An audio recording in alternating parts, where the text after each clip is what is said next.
Iran.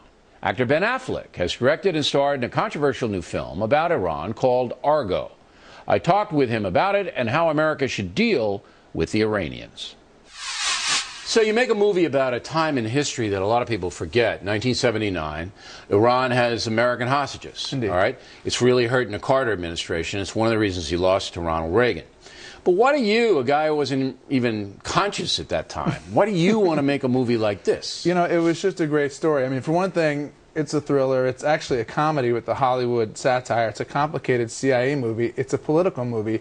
And it's all true. All right, so you wanted to make an entertainment, though, about a serious subject, rescuing Americans from a dictatorship, Iran. I did, and the serious aspect of it was that this is really a tribute to the folks in our clandestine services and our diplomats in the Foreign Service who are risking their lives over there. Tragically, we've seen examples of that very recently. And folks who are, what they give up to serve us and to serve our country. This is a Valentine from Ben Affleck to the intelligence community.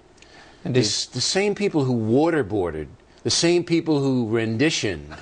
So what are your liberal friends going to say to you? I don't worry too much about what my liberal friends are going to say. You know, to me, I made a movie that my friends who are Democrats and my friends who are Republicans can both watch. All right. That's not a political movie. So you didn't, in the back of your mind, you didn't say, look, I'm glorifying some people who maybe did bad things in the name of the country to protect us. I've been to the CIA. These are extraordinary, honorable people at the CIA. Make no mistake about it. All right. That's good to hear. All right. Now, Iran, again, influenced in presidential election because of the nuke thing. Well, I'm worried about it in the sense that everyone is obviously a trouble spot. This is the same regime that is in my movie in 1979 with Khomeini. Now there's Khamenei. It's the same mentality, Islamist regime. Right. And we're still dealing with them. And right. if they got a bomb, I think everybody thinks that would be trouble. And I'm just an amateur pundit, but my feeling about it is, you know, one has to also be judicious. Frankly, I don't think there's a lot of daylight between... What does judicious mean? I mean, look, here's the choice. You strangle them with sanctions, which seems to be working right now, all right, because the real is collapsing their currency. They're in bad trouble. Or you give Netanyahu the okay to go in if it reaches a certain point